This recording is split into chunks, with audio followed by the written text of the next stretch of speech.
A career leap is not an easy thing to do. No, it's scary. Sometimes it involves taking a step back before you leap forward financially. Right. There are a lot of risks. It involves a lot more work and schooling or preparation or whatever it is. The thing is, they all kind of expected that there would be hurdles and that they took the hurdles not as a sign that, this wasn't going to work, but as just part of the journey. They knew that it wasn't going to be like a straight path to instant success.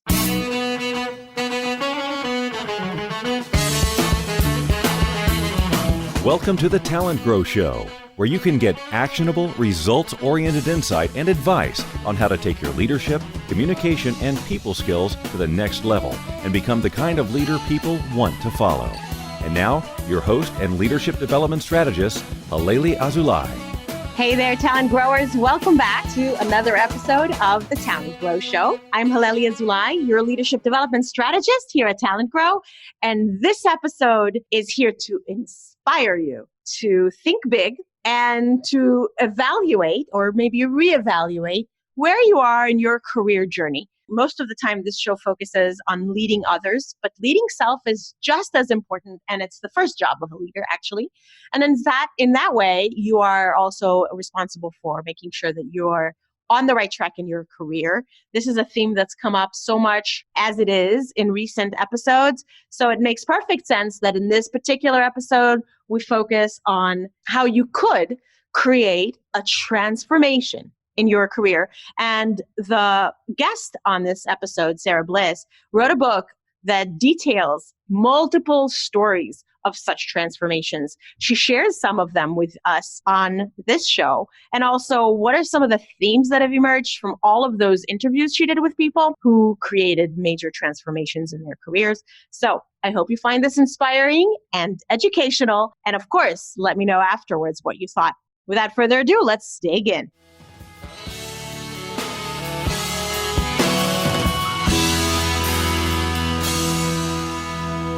Talent growers, you know how I love to ask people about their professional journeys. Well, this week's episode is actually all about that.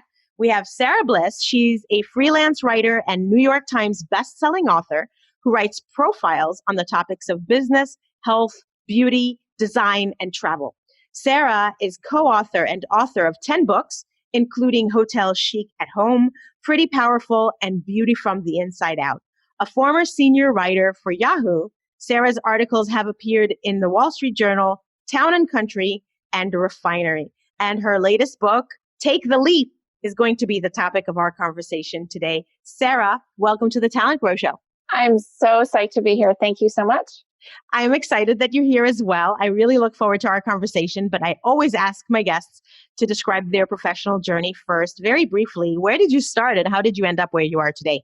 I have done a ton of leaps, both within my industry, and then I actually started in the art world right after college. And pretty quickly, I saw that I didn't have what it takes to succeed there. You have to be obsessed with either selling art or uber passionate about the intricacies of the business and the artist. And I felt like I wasn't passionate about it.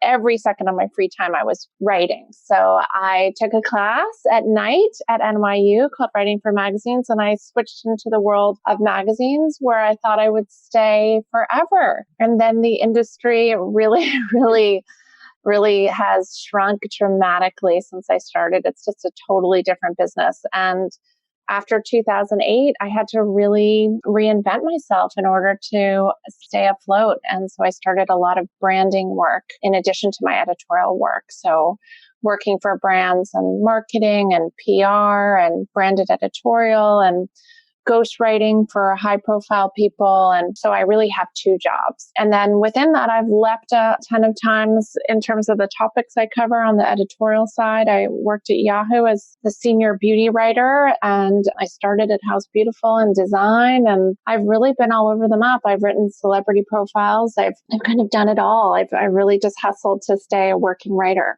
Well, it's pretty cool that you are a working writer. I think a lot of people just think that writing is some kind of a dream job that they maybe could do one day, but don't think that it'll pay the bills. So you're an example of being creative and figuring out a way. And in your book, which I really enjoyed reading through, it's called Take the Leap.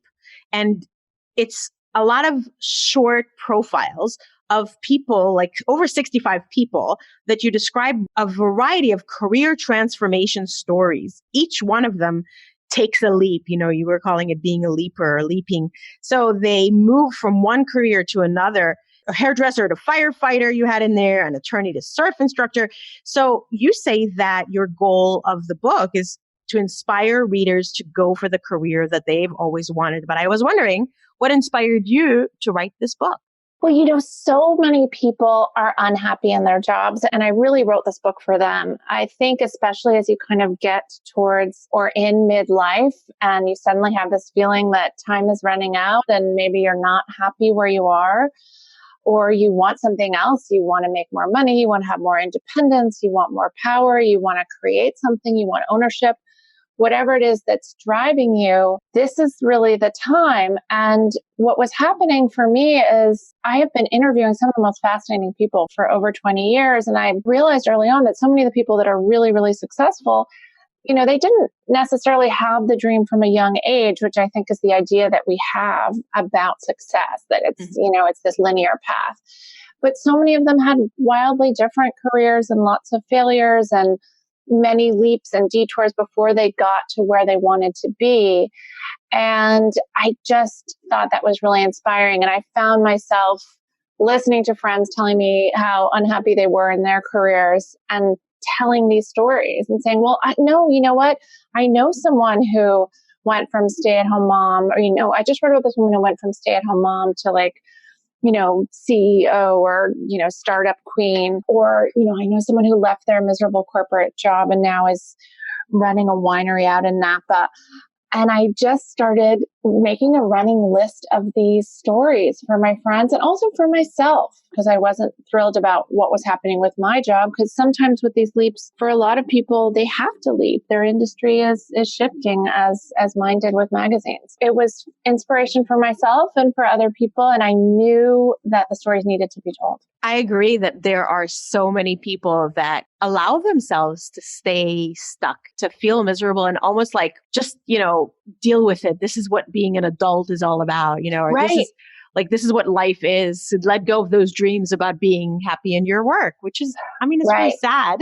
Right. No, and I think a lot of people feel that way. And also, for a lot of us, our parents just had one career and that was it. This idea that you switch, in your 40s or even in your 50s seems like, would seem to their generation to be kind of a ridiculous thing. Yeah. It's really kind of changing that mindset. But meanwhile, the millennials are switching jobs all the time. They're switching jobs, they're switching careers. They don't always stay in things for a year, which is what we used to be told that you had to stay in at least for a year in the beginning. They're much more comfortable with this idea of pivoting. And if you look at that whole startup world, all of those people who are starting businesses, the majority of them have come from different industries and they've used the expertise from their previous lives to start something new. So in that world, pivoting and the experience that comes from being in a totally different space is really, really valued. So I think when we look at things through that lens of opportunity and change being a good thing, that's when there's lots of possibilities that can happen. Totally. I'm so glad that you're on this mission. It's part of what I try to do is just, my gosh, you get one life and it's relatively short, but it certainly is long enough for you to make course corrections if you feel like it's not working in the way that you had imagined. I'm curious if when you were looking at all of these stories, each story obviously is unique and different, but did you see any kind of common themes, either about maybe the inciting incident, the impetus for the change, or about the path or the things they did to change, or about the lessons that they learned? Were there any themes that emerged? One of the really interesting things for me was that I realized for every single one of these people, it wasn't so much about changing their jobs at the end of the day. It was about wanting some sort of transformation. Something wasn't working. One example of that is, a woman that I wrote about. She was in a long-term relationship. She ran a gourmet food store and then she worked at a clothing store, and she was in a long-term relationship with a doctor. And she thought she was going to get married and, have this life where she could kind of do whatever she wanted career-wise and she would be taken care of. And the relationship didn't work out. And so suddenly she had this idea, well, maybe it won't happen for me, but I want the kind of life that I would have had had I been married to this guy. So she ended up becoming a Wall Street financial services director, a wealth management advisor. And she realized that that was a career that she could get into without an MBA. And so she went through a training program, and now she is one of the top wealth advisors on Wall Street at Morgan Stanley. And I love that she did it.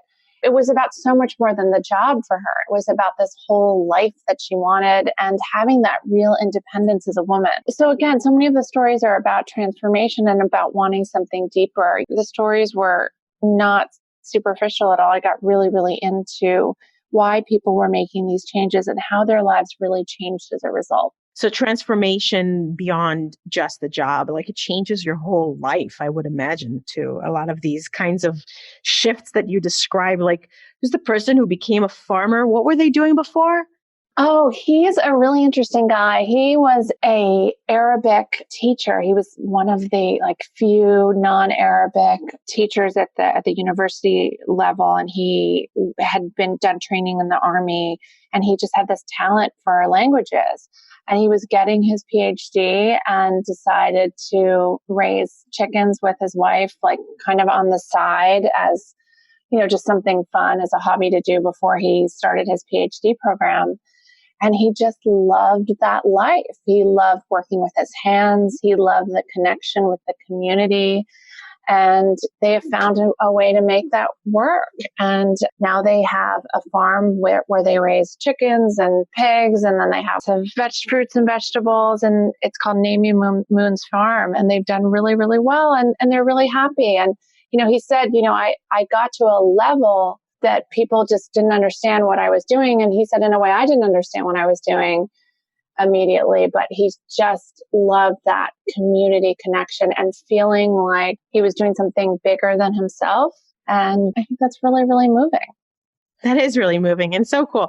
I mean, really, I would just have you tell us each of the stories. What's one more? What's one more that's one of either your favorites or one of the most surprising ones? One of my favorites is this woman who was in London and 65, and she had had a career in corporate management, corporate training for many, many years.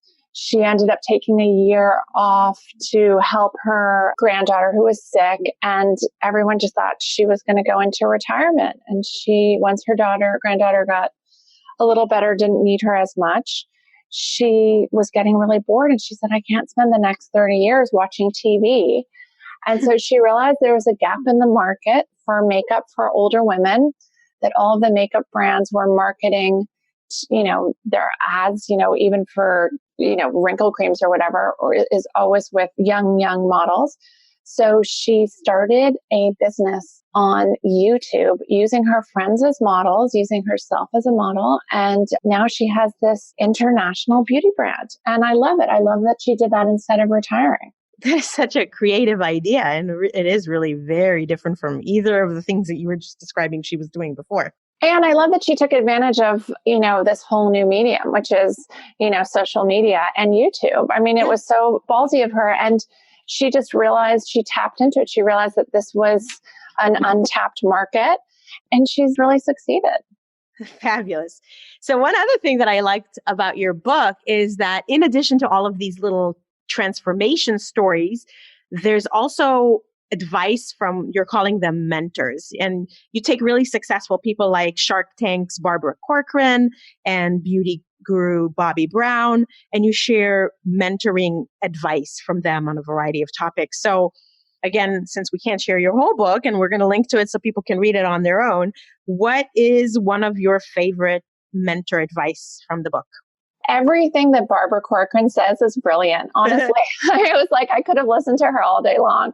She's a fascinating person, especially when she talks about negotiating. She sold, her real estate business for $66 million, not because it was valued at that by anyone, but because, she thought 6 was too low and 6 was her lucky number. So she just, did this arbitrary figure and stuck to it and got people to pay her that money, which I think is genius. She's an incredible negotiator.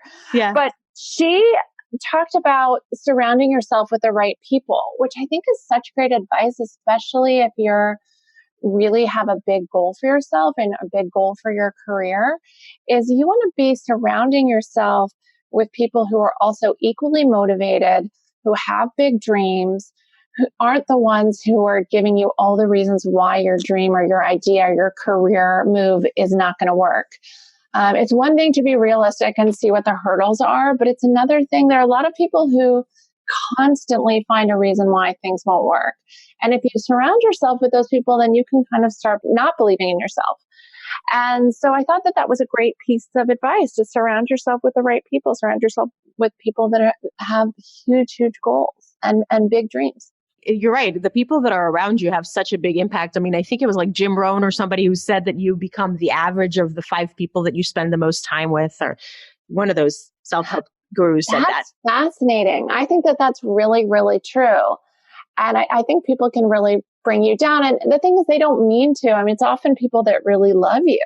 Yeah. They just don't have the vision. And I think for a lot of things, I mean, the people that become CEOs or run their own businesses or become, really senior management, a lot of them did this because they had this major vision and they put in the work behind it. It's not always that simple, but sometimes you can't look at where you are at the moment. If you focus too much on where you are in the moment, I think, and that trying to figure out like, oh, well, I don't know if I can ever do that. But instead, like figuring out a path, as crazy as it might seem, that's the way to do it, is to think big. Think big. Okay. So did you notice in the stories whether at all if people seem to be more on the optimistic side or more on the realistic side? I mean, did they seem to have in common this ability to dream big and see the positive? Yeah, I have to say, I think that was really, when you talked about the common theme with everybody, these changes are hard. A career leap is not an easy thing to do. No, it's scary. Sometimes it involves taking a step back before you leap forward financially. Right. There are a lot of risks. It involves a lot more work and schooling or preparation or whatever it is. The thing is, they all kind of expected that there would be hurdles, and that they took the hurdles not as a sign that, this wasn't going to work, but as just part of the journey. They knew that it wasn't going to be like a straight path to instant success. And having that unshakable belief in what their vision was the key. I mean, there's one woman who actually started out as a housekeeper and saved her money. She always wanted to run her own business. And now she has her own restaurant, but she's in a summer community up in the Northeast on Shelter Island. And her first summer, she did really, really well. And she started to invest back in the business. And then in the winter, she started to lose money and she freaked out. And she said, I don't know if I can do this. She just hadn't planned for that. And she ended up moving back in with her ex-husband for a year. Oh, wow. And I laugh about it. And I said to her, that's such an example of not giving up. She was like, you know what, even if I have to do this, even if it's not the greatest year, I'm going to do it because that's how I'm going to get to where I want to go. Yeah. And again, just having that unshakable belief, this is going to happen and it's just going to take a little time. I can't remember who I heard it from, but somebody was saying that a true test of someone who can succeed as an entrepreneur on a startup is if you're willing to sleep in your car while you're building your business. There's going to be a time. To that. I think that there's truth to that. I mean, the interesting thing is that 70% of the people in the book are actually making more money now than they were at jobs that they hated. And I love that statistic. And I thought it was really fascinating. However, when I tell a statistic, I also say most of them, it took a few years to get there. That wasn't their first year that they were making the same or more. I mean, in a lot of cases, they did have to downsize and take steps back and sleep on mattresses on the floor or move somewhere where the rent wasn't as high or whatever it was, whatever sacrifice they had to make. And I think that is probably a good barometer. If you're willing to, make those changes, if those changes don't seem like a big deal to you in order to get to where you want to go, well, then you definitely, I think, have what it takes. Yeah, I mean, this is great. This is kind of all like connect the dot, so you have this vision and it's unshakable and you believe that you can do it. You surround yourself with people who also support you rather than bring you down. And you're willing to do what it takes in the interim, recognizing that it's like, the progress principle. It's not like you're seeking to sleep in your car forever or to No. eat, or to eat like mac and cheese from the dollar store. I mean, but if that's what you have to do to get there, and then you do. I think a lot of people are too scared of what if it doesn't work. And I think a lot of people are just, maybe they've been lulled into complacency. The path that they're on is not satisfying, but it takes care of their basic needs and they kind of get comfortable being comfortable. Oh, yeah. Well, it is. It's so much easier to kind of stay with what you know than the unknown is just very scary for people. It's interesting to me how much like misery people will accept before they change. Like there's just some sort, we're not necessarily wired for risk. And that's actually one of the things that Barbara Corcoran says is she talked about how she's constantly seeing all these young people that have great ideas, but they're not going to go anywhere because they're not comfortable with the risk side of it. And in a way, she just said, you have to be comfortable cultivating risk. Mm-hmm. That once you understand that, sure, you can lose it all, or lose it all is extreme. Sure, it can not work, but what if it does work? Yes. And yeah, I mean, that's really the way that I think about it is what if it does work? Yeah. Think about it that way, because we spend so much time thinking about, what if it doesn't work? Well, what if it does? Think about how different your life will be. Think about how different your life will be on a daily basis. If you're in a job that you like, that you're passionate about, that you're invested in, when you think about it that way, then that's more motivating, I think, and less scary. Yeah. And the world will be full of people who are on fire and happier. And I mean, It's like, that sounds like a, pie in the sky kind of dream, but I believe that it's possible. It's funny. One of my earliest podcast guests, Caroline Adams, likes to say, instead of saying, why me? She says, why not? Why not me? Oh, I love that. Yeah. So that's one way to think about it. And then we just recently had a podcast episode with Professor Rajshri Agarwal, who was also, we were talking about this idea of risk and mitigating against risk. And she was saying entrepreneurs don't necessarily take more risks, that they just have calculated risks and they are thinking about how to address the different kinds of things that could happen. And then knowing that ultimately you take action even when you don't have all the ducks in a row. And then you just work hard and believe that it's possible to go past it. Yes. No, I agree with you. And I agree with that idea. I think that idea about risk is so key. Yeah. And the thing is, you just said, it all seems pie in the sky. Well, you know what? That's exactly why I wrote the book. Yeah. Because I wanted there to be proof of like people that are exactly like you, have had the same fears, the same financial hurdles, the same dreams, and they made it happen. Because it always seems more possible when you talk to someone who's already done what you want to do. If you don't know of anyone who's been able to dream that dream and make it work, it often you can talk yourself out of it. You might think, oh gosh, I'll never make that work. But if you talk to someone who says, yeah, actually, I was where you are and I did make it happen. And this is what to look out for. And this is how I did it.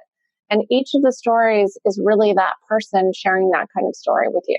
Very cool. Well, if I were in the advising business, I would suggest to you, in case you already didn't do this, but like you could totally start a movement. You could have like a, Facebook group where people share how they were motivated by your book and what they did and how that worked, and just keep collecting the stories. Wouldn't that be cool? Yes, I need to be doing that. And I was just talking to someone about that. Yeah.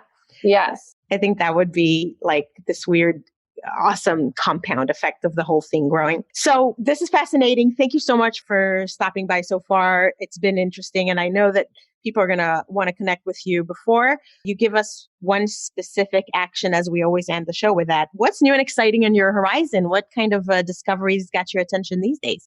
I am very focused on getting my paperback out in the world. And what's really exciting is this book has actually launched me into a new Forbes column all about people making career pivots. So it's been a way of continuing the conversation, which I love. And I'm starting to kind of delve a lot into the whole startup entrepreneurial world in that column. I love it. I love continuing this work and writing about these kinds of stories. That's really cool. So we'll link to that in the show notes so people can follow you there. What's one specific action that our listeners can take today, tomorrow, this week that can help them upgrade their own career satisfaction or success? I think the key thing is that we all keep learning and we all keep learning new skills, whether it's, taking online classes or, reading books and teaching yourself or getting into like a new group. I think learning new skills that are either directly relevant to your new job or just help you kind of enter a different space are really, really key. I mean, so many people right now are learning to code, and I have a whole section in the book on how to break into tech, even if you don't code actually. But I think having, continuing to teach yourself and realize that we never know everything. And when we stop learning, that's kind of when we stop growing. So every year, teach yourself something new that's big. Awesome. In your own career story, you did that when you took that How to Write for Magazines class, right? Yes, absolutely. And I still do it. I've taken screenplay classes. I, took a class on building a website. I mean, I take little classes, big classes. I think it's really, really important to keep educating yourself. 100% agree. In fact, Talent Growers, you may have listened to the recent episode that I did, a solo show that is all about how to grow your skills for your next job or your dream job while you're still in your current job. So that might be a really nice compliment to Sarah's suggested action. I love it. Aligned. Yes. Yeah, very aligned. All right. Well, so we're going to link to your book and to your Forbes column in the show notes. And I know people are going to want to hear more from you, learn more from you, stay in touch. What else should they do? Where should they follow you? So on Twitter and Instagram, I'm at Sara Bliss NYC. And I have a website, sarabliss.com, where I will update on fall events and panels and things happening around the book. Okay. Very good. We'll link to that as well. Sara, thank you so much for stopping by the Talent Grow Show and spending some of your time and sharing your insights with us. Thank you so much. I was thrilled to talk to you, and it was exciting and fun. And I love how you connected everything. You're definitely you have such a vision for how to give advice to people. Oh, well, thank you. I appreciate that. You're welcome. And you're welcome back when you have more stories. Let's bring them back on. Absolutely.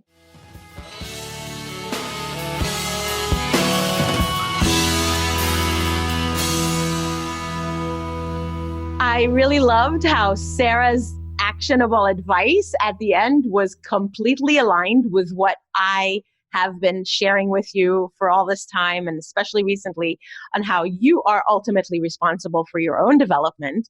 And you need to keep motivating and growing and inspiring yourself if you want to grow and inspire and motivate others. So be a role model and also be actualizing yourself to grow and to be your best self. That's what I want for you. Be your best self and help other people be their best self. And then the whole world will be best and awesome and lovely. So thanks for listening. I really appreciate you. And I am glad that you've stopped by, that you've listened all the way until the back of the podcast club, as David Burkus once named it. And I'd love to hear your feedback and your ideas for future episodes, as you know. That's it for this show. I'm Halelly Azulay, your leadership development strategist here at TalentGrow. And this is the Talent Grow Show. Thanks for listening. And until the next time, make today great.